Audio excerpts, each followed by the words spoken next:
Good morning, everybody. Welcome and thank you so much for joining our 2026 Retirement Planning Considerations and Market Intelligence Update. My name is Jenna Witherbee, and I'm one of the advisors on the team at 401k Plan Professionals. If you're not familiar with our team, we spend 100% of our time supporting companies with their retirement plans, both the plan administrators as well as the participants in the plan. You can go to the next slide. And today's presentation is a part of our webinar series. We have a monthly webinar series where we talk through information not only just about 401k plan topics, but we like to really broaden the education topics to surrounding financial topics. And it's nice because we co-host with many different experts in the industry, and all the recordings can be found on our website as well as our YouTube channel.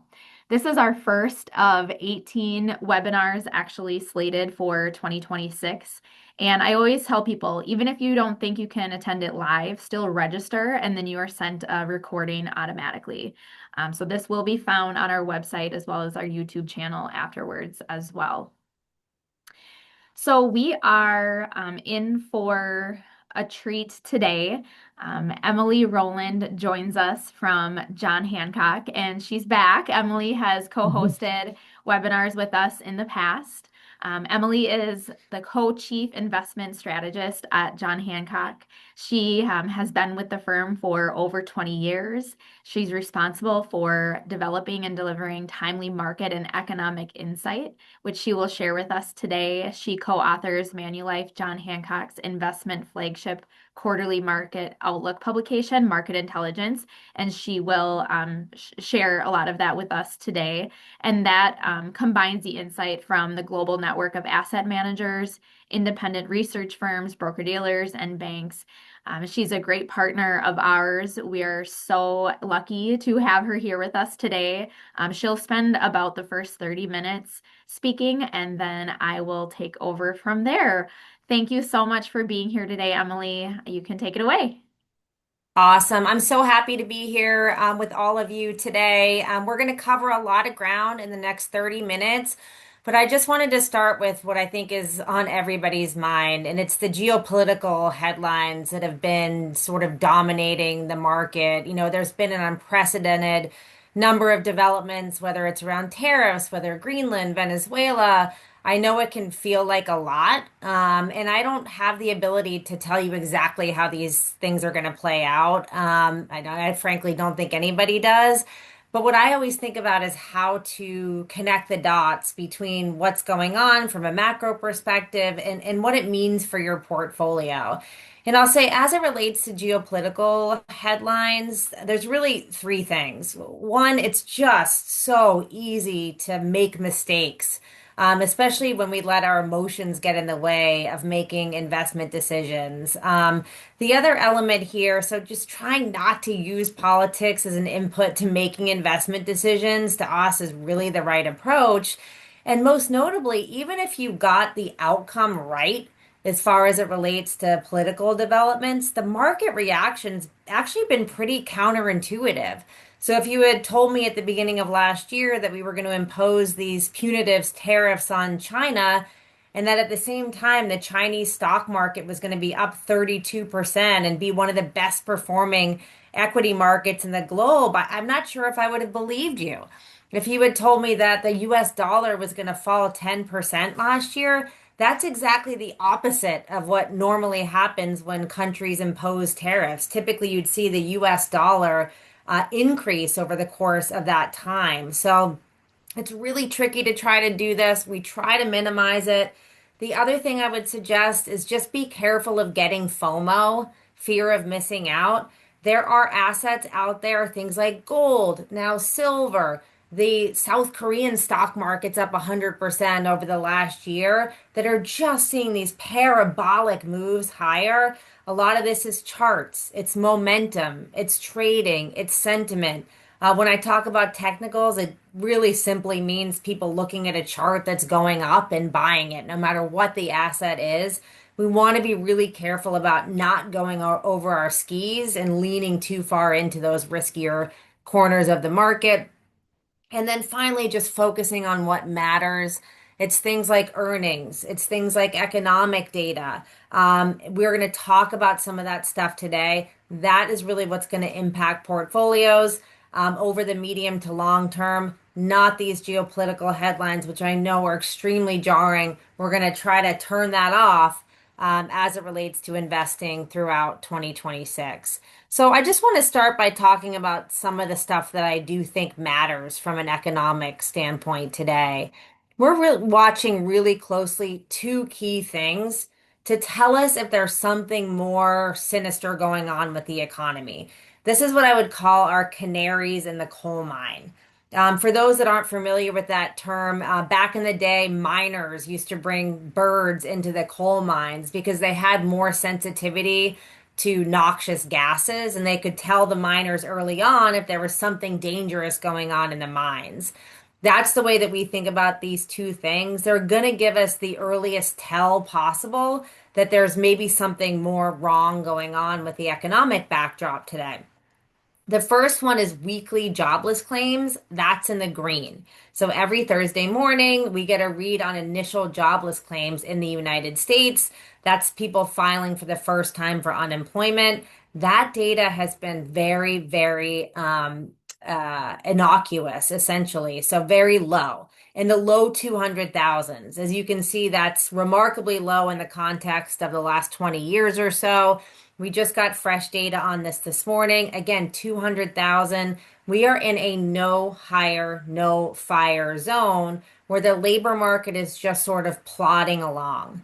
I do think there's some cracks in the jobs market, but we're just not seeing it showing up in initial jobless claims. So we're giving this a check all clear for now. The other one is a little bit more technical, but I'm hoping it can make sense. It's high yield bond spreads. That's in the blue line. And when you think about high yield spreads, it's essentially the additional compensation that investors demand for owning riskier bonds.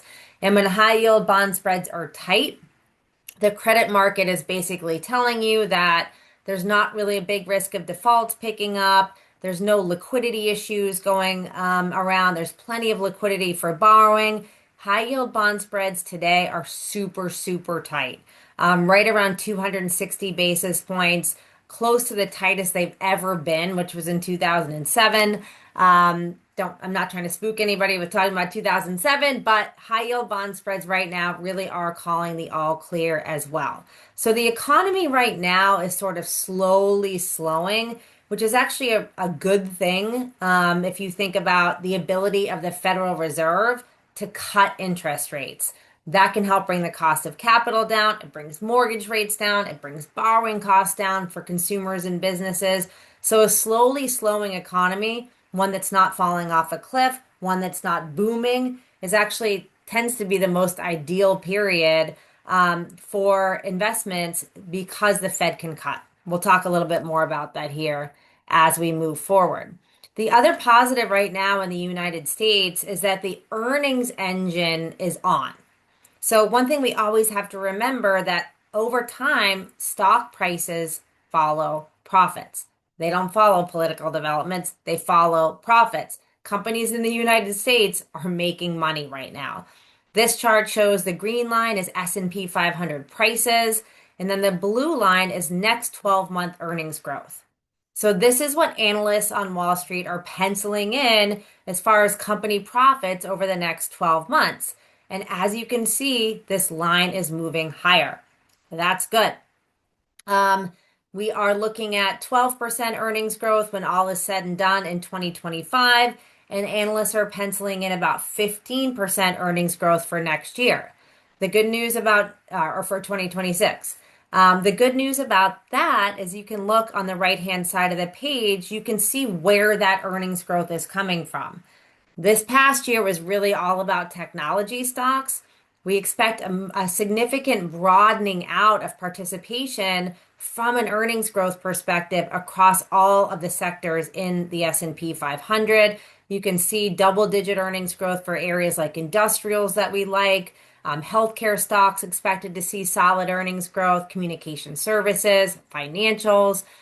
So that is good news for a market that's been very, very concentrated. Just to highlight that concentration, this is the weight of the top 10 stocks in the S&P 500. It is over 40% right now. That is remarkable. That is a challenge for asset allocators, as those top 10 stocks have been so significant in portfolios. I'll give you an example. I had a conversation with an investor the other day that wanted to talk about investing in emerging markets and maybe ex-China. So essentially, that's India. And we talked about India and we talked about India for a while. And then I kind of had this moment where I thought to myself, wow, I'm pretty sure the entire Indian stock market is smaller than just Nvidia. I checked that and I was right about that. And that's just such a notable moment for me to think about how much of a challenge this is. We have a bit of a love-hate relationship with those big AI-driven technology names. We love them because frankly, they've got the best earnings growth prospects of any companies around the world, but we not so love them because they've got concentration risk, they're overbought, and they're overvalued, as we show on the right, which basically means investors are willing to pay a lot of money for the future earnings growth of these companies. So we want to own technology, but we want to think about broadening it out, protecting against some of the valuation risk that's inherent up in market cap. So ways that we're thinking about doing that: US mid cap stocks. I'm not going to get into a ton of detail here. The punchline on this chart is essentially it's pretty hard to find things that are cheap or on sale in the market right now. Even the historically cheap areas like international stocks, which we'll hit on momentarily, they're expensive now. The S&P 500 is expensive now. But if you look on the right-hand side of the page, mid and small cap stocks down in market cap in the United States are still trading around average to below average versus their 20-year average valuation. So that's where you're going to find discounts. You can also see that they're expected to see outsized earnings growth in 2026. That's where we want to look. When we're discerning between small and mid cap stocks, we do have a preference for mid caps. We're highlighting earnings growth trends here. You can see that we're seeing better earnings growth up in market cap. This is large caps in the green. You've got mid caps in the blue, and then small caps just not seeing as robust of earnings growth trends as we're seeing up in market cap. And then on the right-hand side of the page, we show the percent of companies that are making money. And the challenge with small cap stocks is that nearly 40% of that small cap index is comprised of companies that don't make money. We want to own companies that make money right now. I know it seems simple. The best time for small cap stocks tends to be early in a market cycle when we're just coming out of a recession and the riskiest areas of markets tend to get rewarded the most. We don't think we're there today. We still think we're in this sort of never-ending late cycle environment where mid caps would be our best bet. And then on to international. Last year, for everybody that had international stocks in their portfolio, we had an awesome year. Diversification worked. International markets did incredibly well. You look at, Europe was up 35%. We had markets like Spain that were up 85% last year. There's a lot of interest in sort of leaning further into international stocks after such a great year. We suggest having them.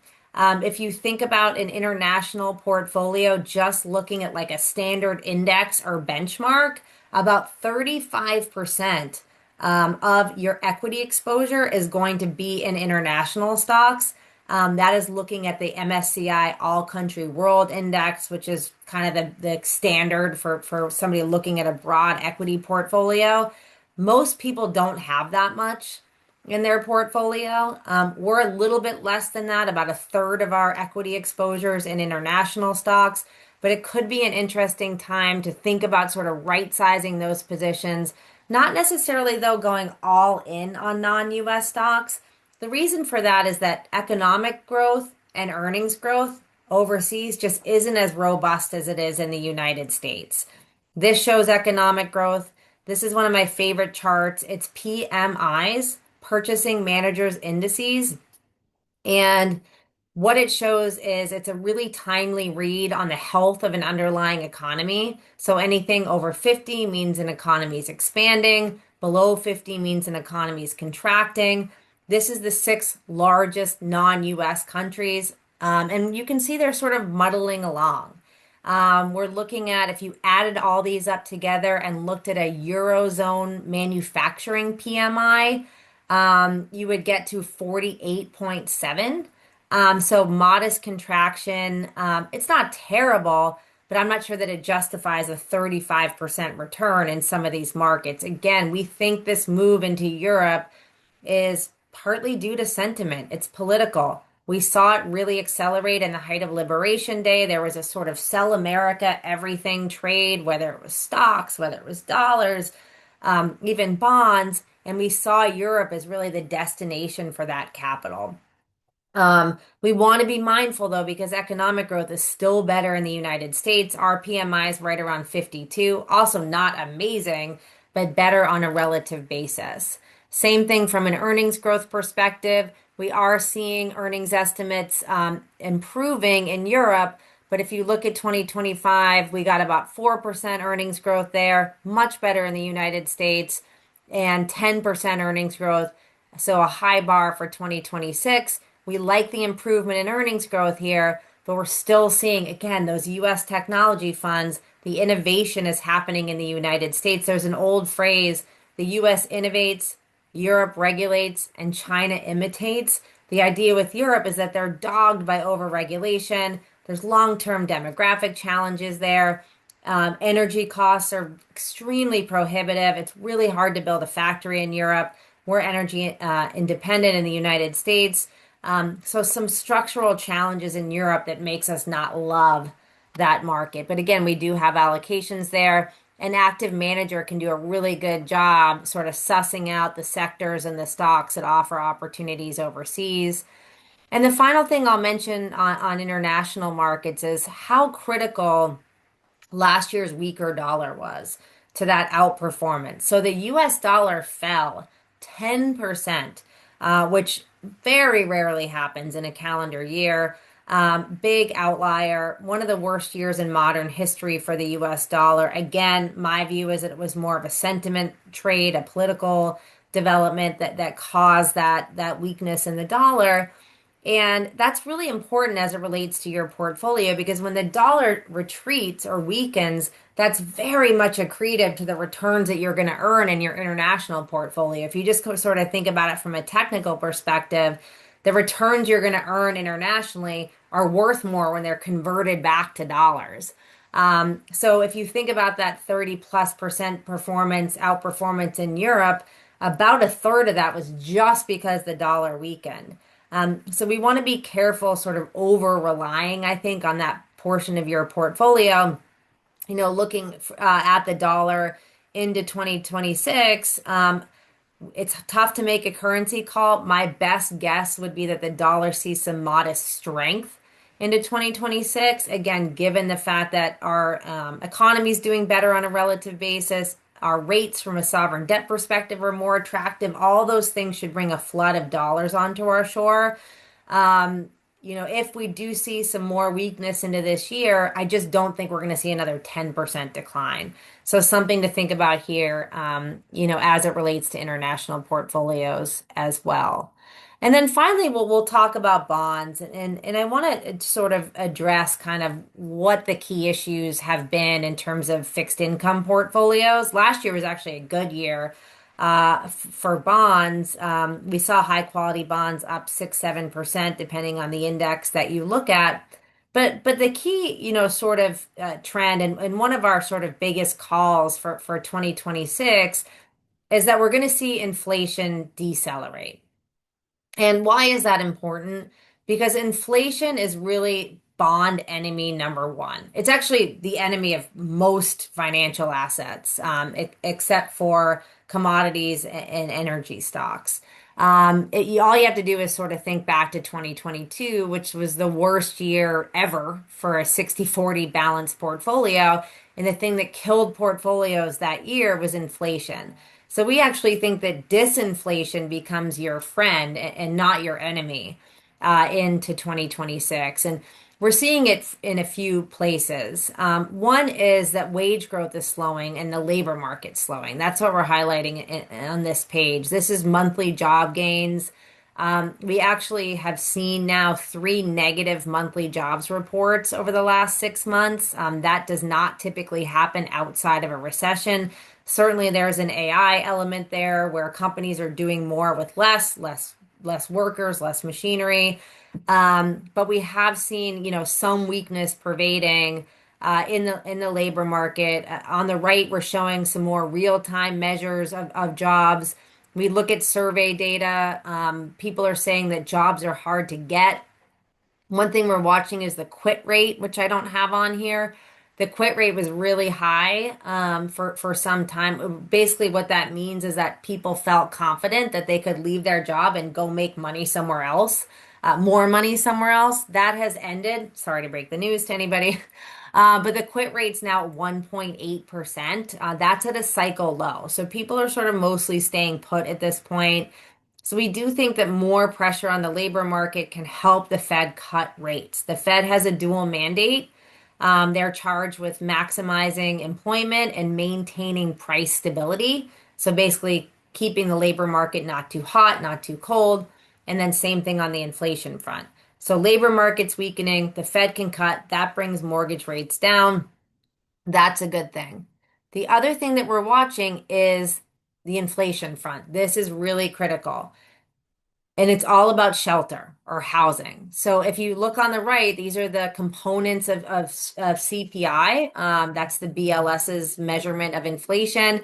Shelter or housing's 35% of inflation. So if you want to know anything about inflation, just look to shelter. People are concerned about tariff-driven inflation. We may see some of that, but those categories, those tariff categories are much smaller. Things like apparel, household furnishings. We are no longer a goods-based economy. We're really a services-based economy, and shelter's on the forefront of that. On the left, we're showing the Case-Shiller National Home Price Index.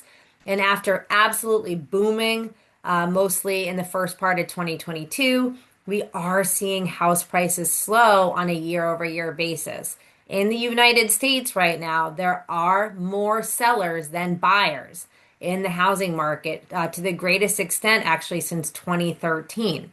There's more supply coming online. A lot of it's in those kind of COVID hotspots that everybody went to during the pandemic. Well, it turns out if you work for an investment bank, you can't do that and still ski 100 days a year out in Denver. You have to go to Manhattan.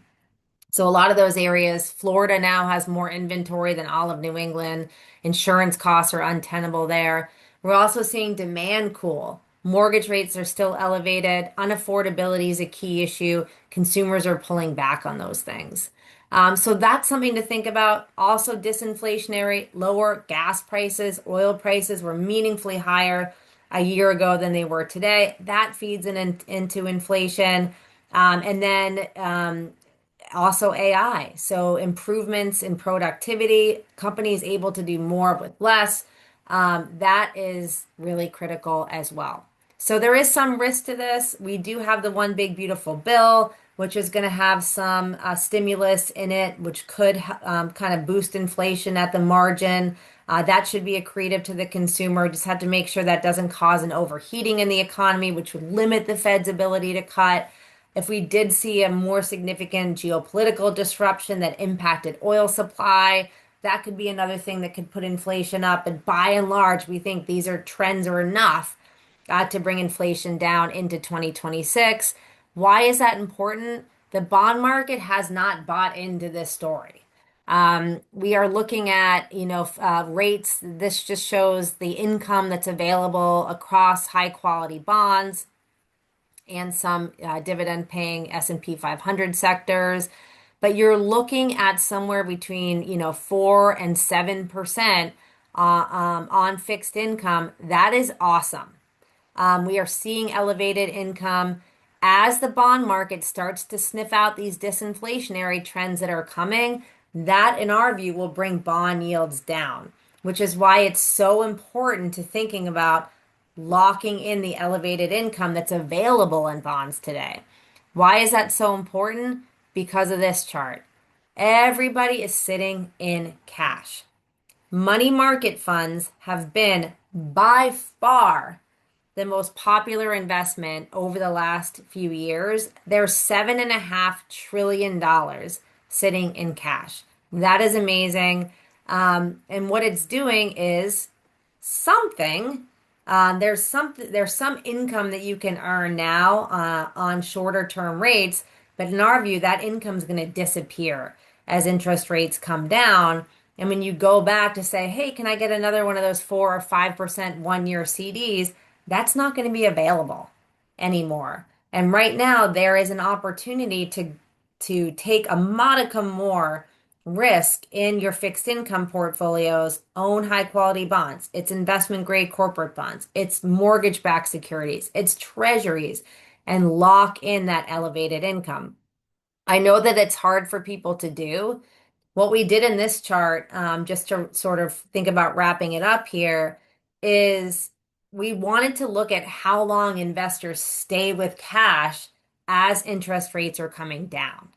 And the chart on the top of the page shows investment inflows into money market funds as well as bond funds. Remember, the bond funds are the ones that are going to let you lock in these elevated rates. And then the Fed funds rate on the bottom, which is as the Fed is cutting interest rates. And what we found is that investors continue to allocate to money market funds en masse all the way until interest rates are zero. It's heartbreaking. And then they buy bond funds.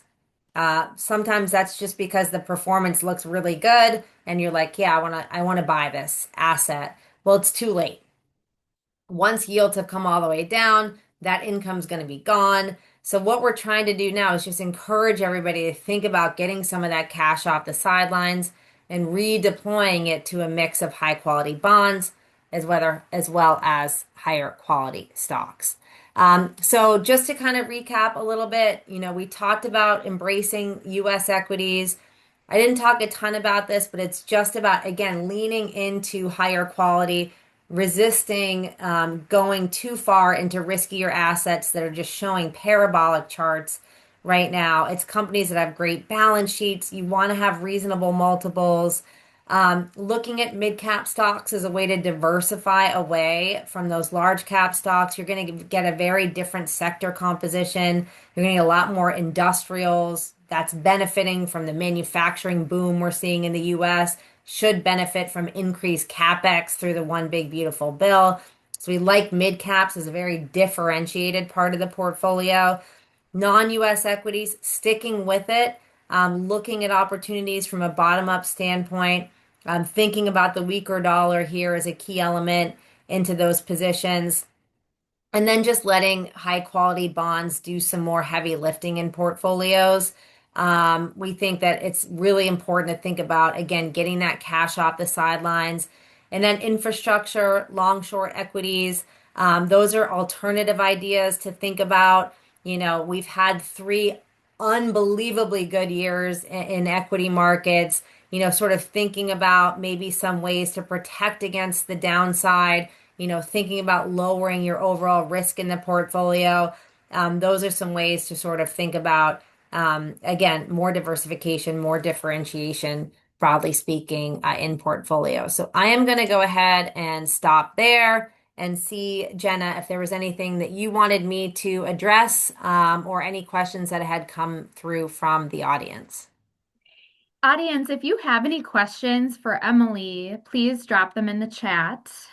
I didn't see any that have come through while you're talking. Sorry, I should have announced that option as well. Yeah, if there's any questions here before Emily hops off, we really appreciate your insights. And I know that, today was kind of a condensed 30-minute, we didn't get into every single thing. But anybody that is interested in the full market intelligence report, please feel free to reach out to me and I can certainly get that to you. Okay, we did have a question come through. When you say reasonable multiples, what is that today?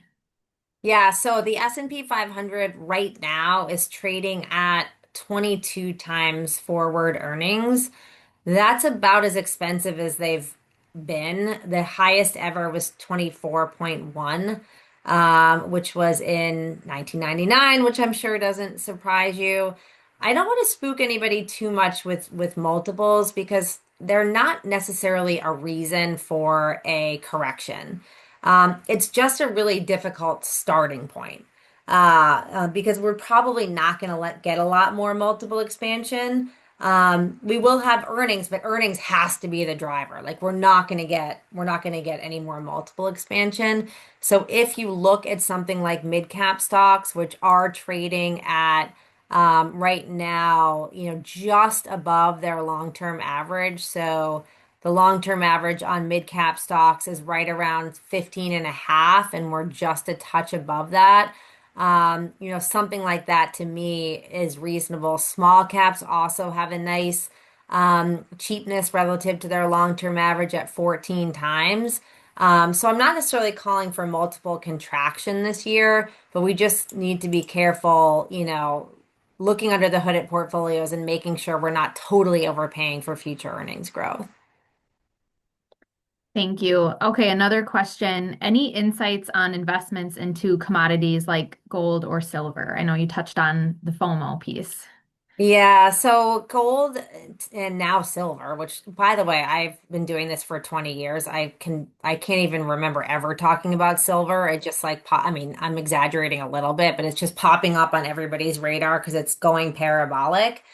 It does tend to be a hedge against geopolitical risk.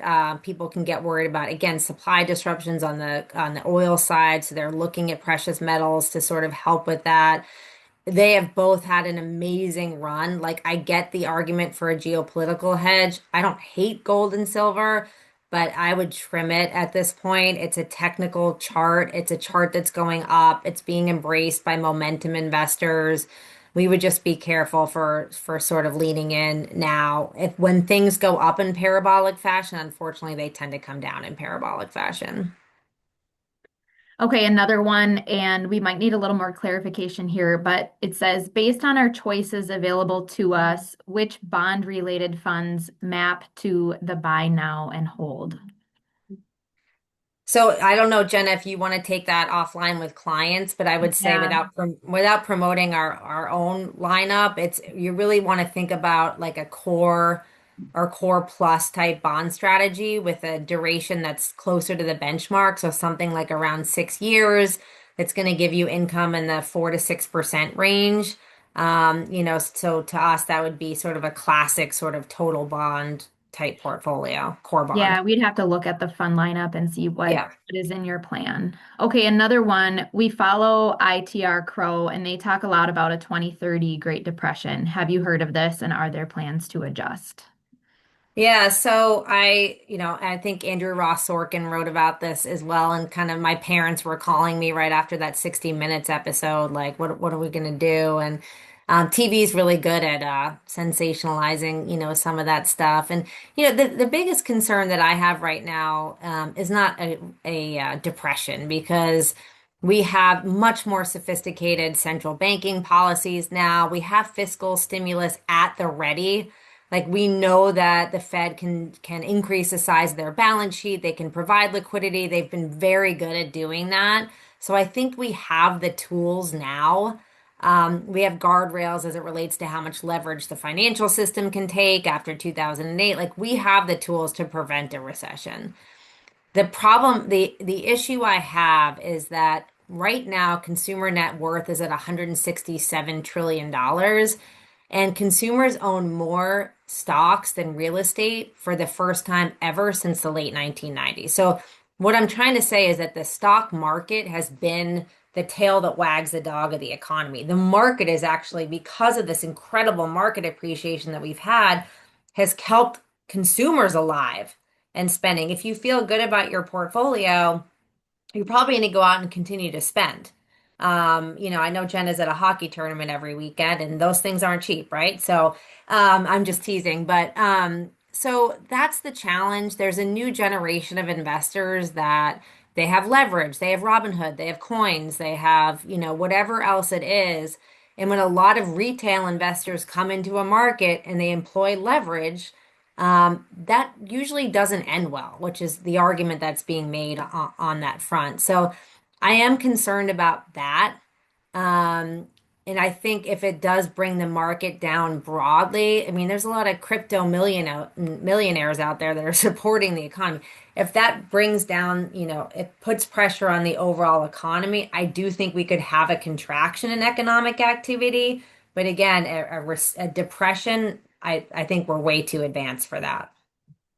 Okay, speaking of crypto, we did have a couple questions. We probably only have time for one more. So, any recommendations for investing in crypto? And then someone said your thoughts and insights on crypto. I know it's not part of our 401k, just wanting to know your thoughts in general. Yeah, so I still am not exactly sure what it is. And I kind of joke about that, but like, have you guys seen that movie Office Space where there's the guy that's like, what exactly is it that you do here? Mhm. That's what it is when I think about crypto. It doesn't really have a use. It doesn't really have, it doesn't have income. It doesn't have any utility. There's no purpose to it. It provides something for people to gamble on. That's the purpose. And when its price goes up, that's a way for people to make money. But from a portfolio perspective, it's going to increase your volatility a lot. It's not going to offer any income. It provides speculation. It adds volatility. So we like assets that have some utility, that lower volatility in portfolios, that increase income as well. So that's sort of what we're trying to do, and crypto just doesn't fit into that. Mhm. Yeah. Completely understand. Well, there are more questions, but I will take them offline. Okay. I'm going to hop into my piece of the presentation. But Emily, thank you so much for your time and your expertise. Really, really appreciate it. Thank you so much. Anytime. All right. Thank you so much, everybody, for being patient there. We'll make sure that we get all the questions answered afterwards. My name is Jenna Witherbee, and again, I'm one of the advisors on the team at 401k Plan Professionals. And now my piece of the presentation is taking some of these insights and day-to-day best practices and tying them into your retirement planning considerations. We work closely every single day with not only plan sponsors, but participants in the plan. And so we're helping individuals with enrolling, deciding on their investments, deciding how much to save, rolling over accounts, talking about other parts of their financial lives. And today I'm going to talk about ways to save and the new limits for 2026, notable deadlines, pre-tax versus Roth is always a great topic to hear again, and then strategies to help you stay on track. Now, to take a step back, why is it so important for us to save for retirement? Social Security is not going to provide everything that anybody needs in retirement. So it is up to us to make sure we have money set aside. Here is the grid on when you are considered full retirement age for Social Security benefits. Every year we do a whole hour on Social Security. That's our summer July webinar typically. And so if you want the recording to that, let me know. So just a few things on this. Retirement is really a function of money and not necessarily age. This is the age when you're considered full retirement age for Social Security benefits. You can receive benefits early, starting as early as age 62.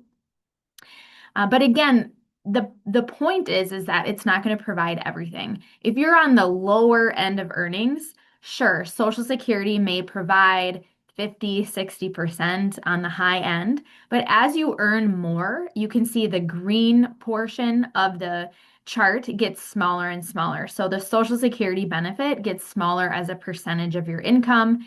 And that blue piece is the amount that's required from us, private and employer sources.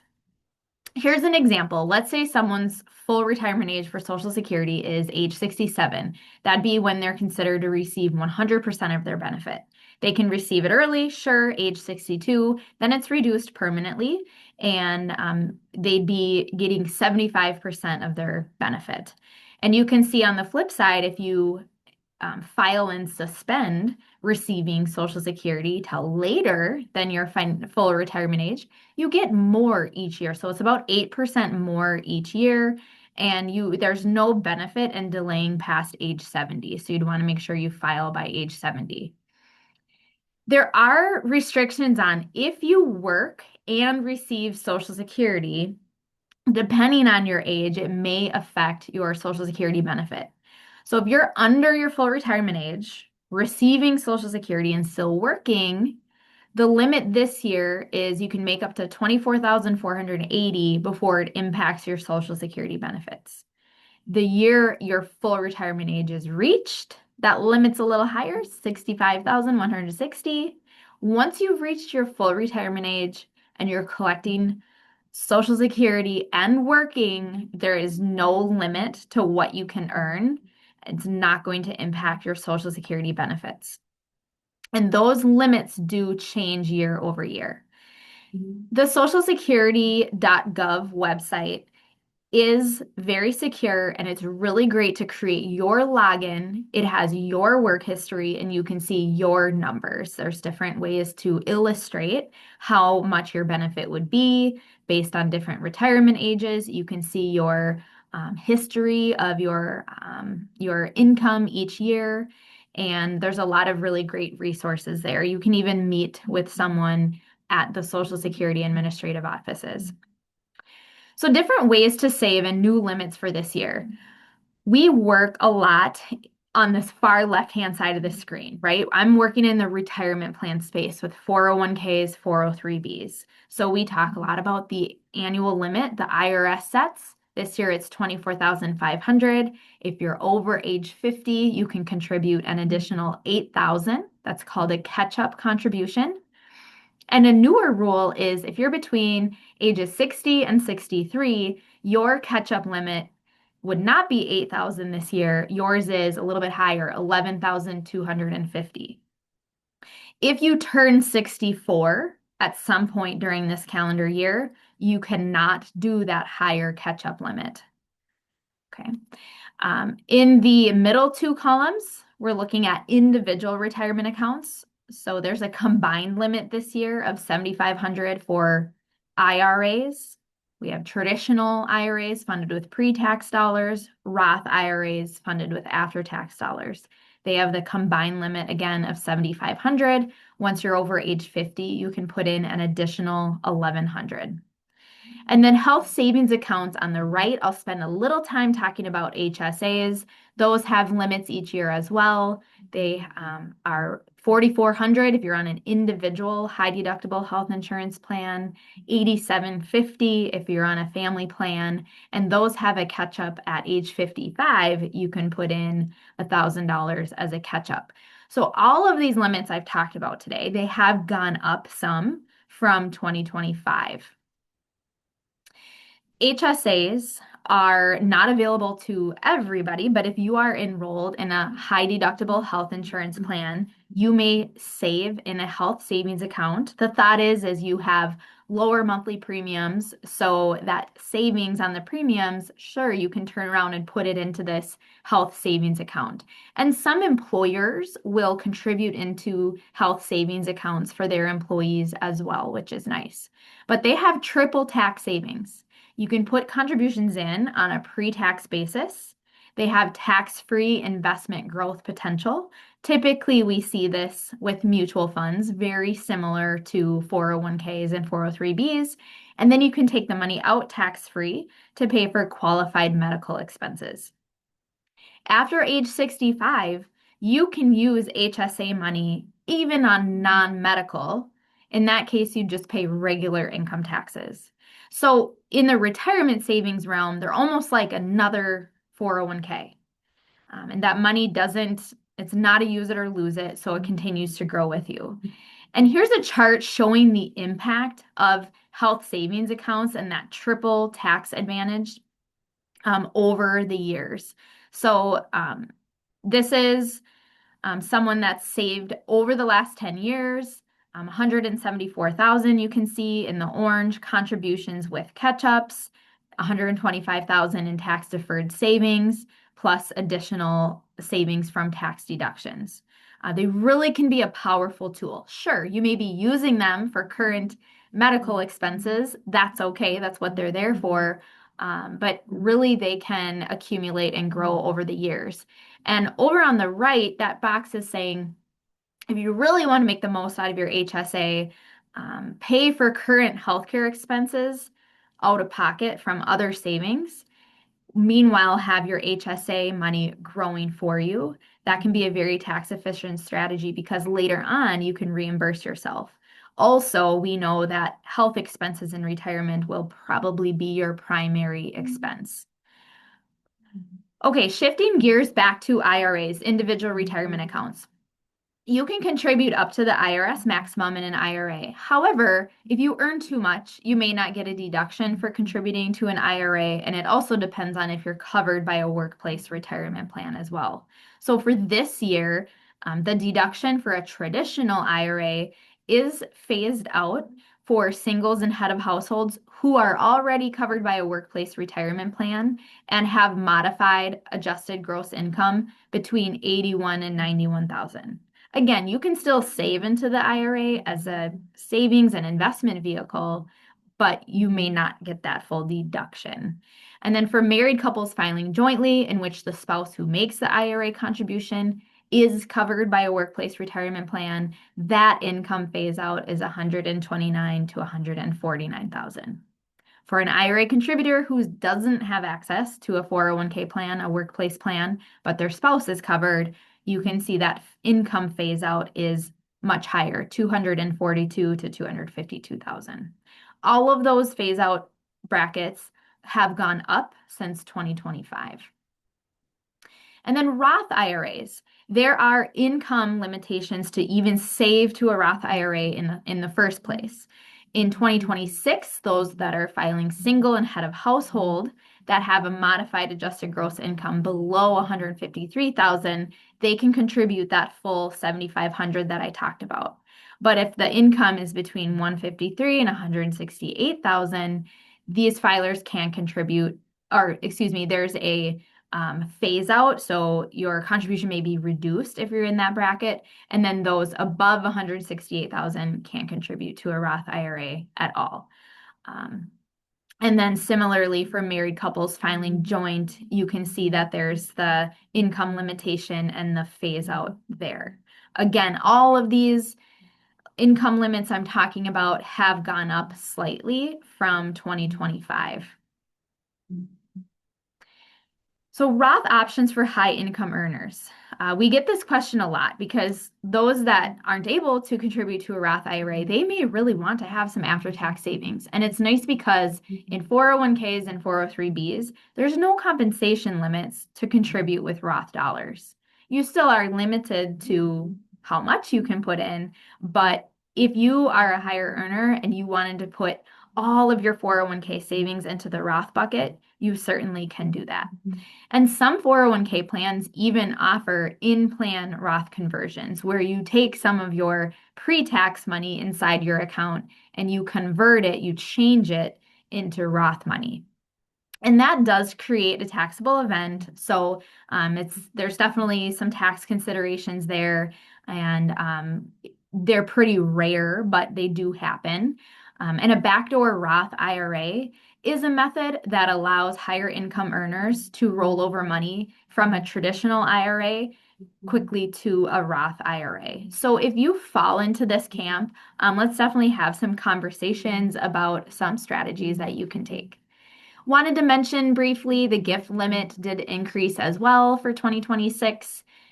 You can make contributions of up to 19,000 per individual, 38,000 per married couple filing jointly.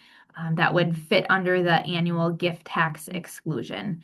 And you can gift as much as 95,000 individually and 190,000 jointly to a 529 college savings plan at one time. So you treat it as if, oh, I was going to contribute this over a 5-year time span. So some deadlines.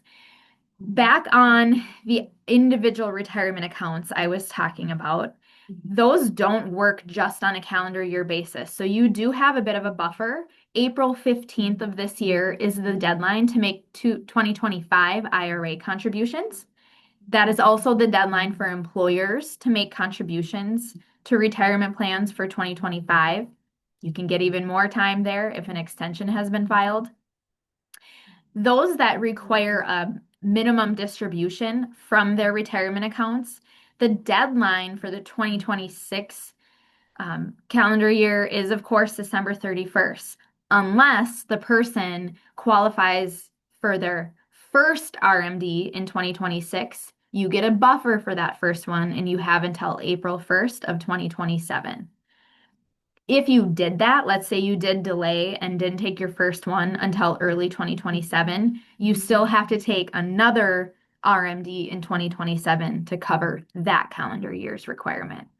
And right now, the RMD age is 73. It changed to 72, and then it changed recently to age 73. We'll see that go up more in the future. And by the way, RMDs are only required from pre-tax money sources. So you don't have to take RMDs from Roth IRAs or Roth 401k money. Okay, honing in a little more on pre-tax versus Roth savings, and I like to weave this into all retirement plan presentations that I do. It's something to just clarify. So there's two different ways to save for retirement, which I've touched on. Traditional would be contributions made on a pre-tax basis.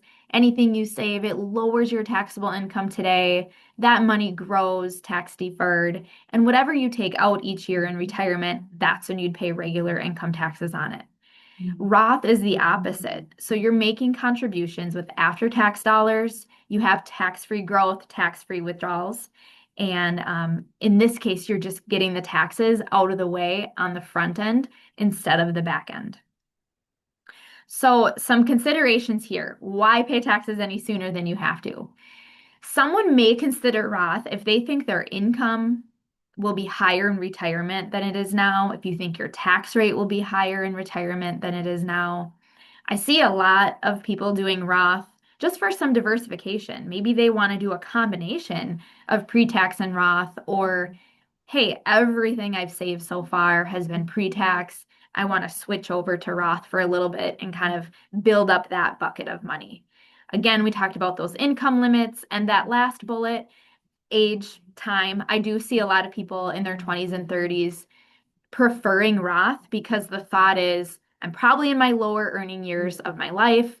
My tax rate will probably go up, and I have 20, 30, 40 plus years of tax-free growth, which is pretty attractive. So we can talk more on an individual basis about that. And working day in and day out with retirement plan participants, we talk a lot too about not staying stagnant and trying to increase what you're saving. And so some take the approach of every year, I'm going to increase my 401k contribution at a certain time. If I get a raise, that's a really good time to do it. Maybe it's when I file taxes every year. There's even a lot of features inside 401k plans where you can automatically tell the system to bump you up 1% a year until you hit a personal cap. And those are just some examples, but it's finding what works for you and making it a routine and having a system. Small amounts really do add up. So week to week, day to day, it might not seem like a big deal if you're saving $5, $10, $15, $20 more a paycheck. But over the years of doing that consistently and investing the money, that can make a big impact. And so we say, we're not saying don't do anything fun, don't ever go out to lunch or get coffee, but make sure you're paying your future self first. Make sure you're doing what you need to do with your retirement savings and then do those extra things. So here's a look at the S&P over the last 30 years or so, and Emily touched on some on the S&P, but I think it's helpful to see, okay, we have this long-term track record.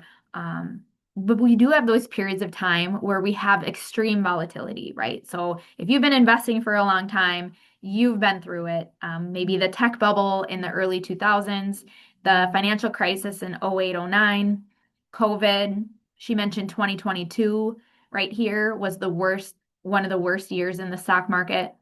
But really, the last few years, we've had some solid growth. You can see up 91% from the low in October 2022 through the end of 2025. Here's another way to look at the S&P. The gray bars are how it ended for that calendar year, despite having the red dots intra-year declines. So at some point in every calendar year, we're typically down, but you can see most of the time we end positive. In fact, there's a long-term annual return rate here of 10.7% a year. And this helps me too when we do have periods of volatility. I can take a step back and say, it's normal to be down at some point, have a poor quarter, even have a poor year from time to time. In your retirement plans, more than likely you have, with our plans that we work with anyway, but we have a variety, right? A diverse lineup of investments for you to choose from. So this is looking at the US market. So we have US large cap, mid cap, small cap, and then style value blend growth. So if you're curious, what did the different US sectors do in 2025? You can see some nice growth everywhere from 8.7 to 18.6%. And if we take a really big step back, the 10-year annualized return for these sectors is kind of that 10 to 18%. So we had a really nice, really, again, we've had 3 years in a row of some solid growth, but we've also had some periods of time in there that were major detractors. And so looking at that 10-year period of time is really powerful as well.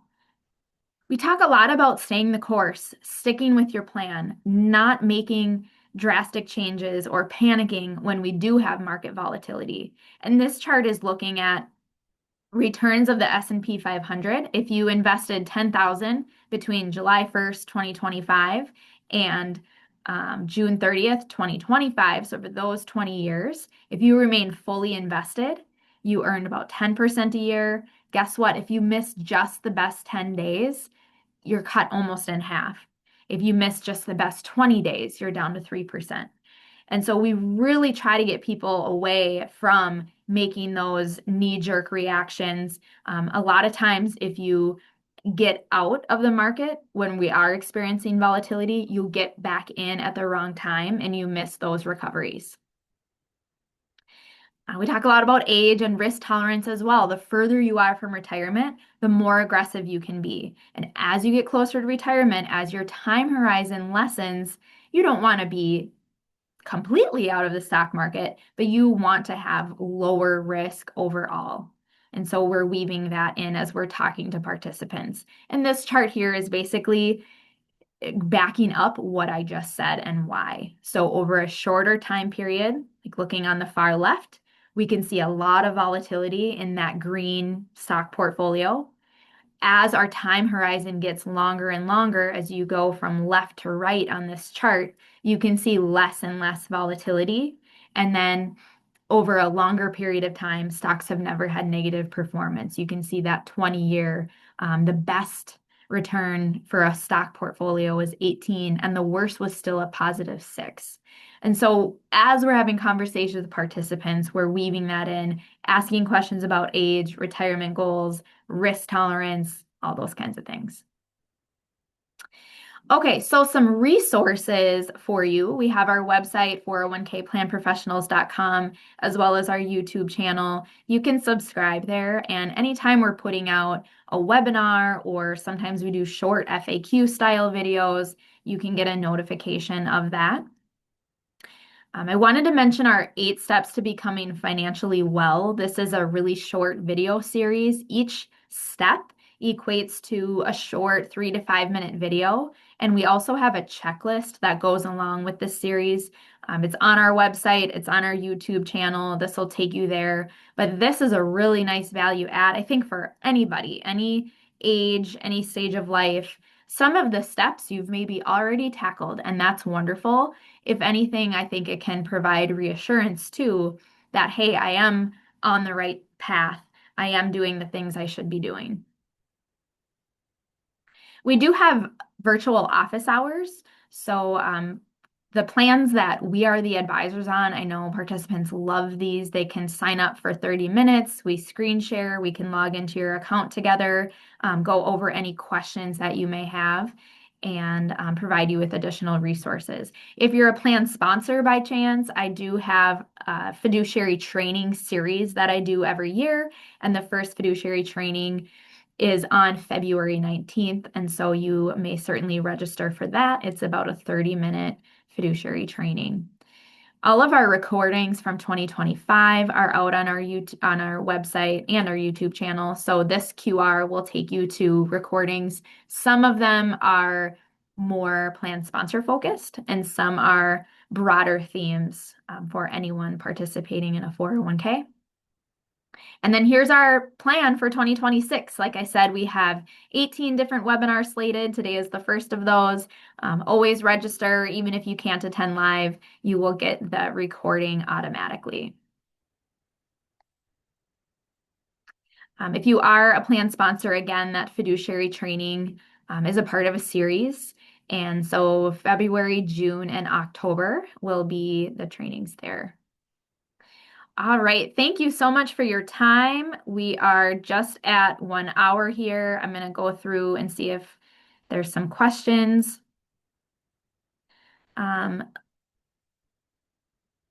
In previous presentation, she mentioned insurance, untenable. Okay, I'll take that question back to Emily. What are the bond funds we have in our plan? I will take that question offline. Okay, I'm going to see if there's any here.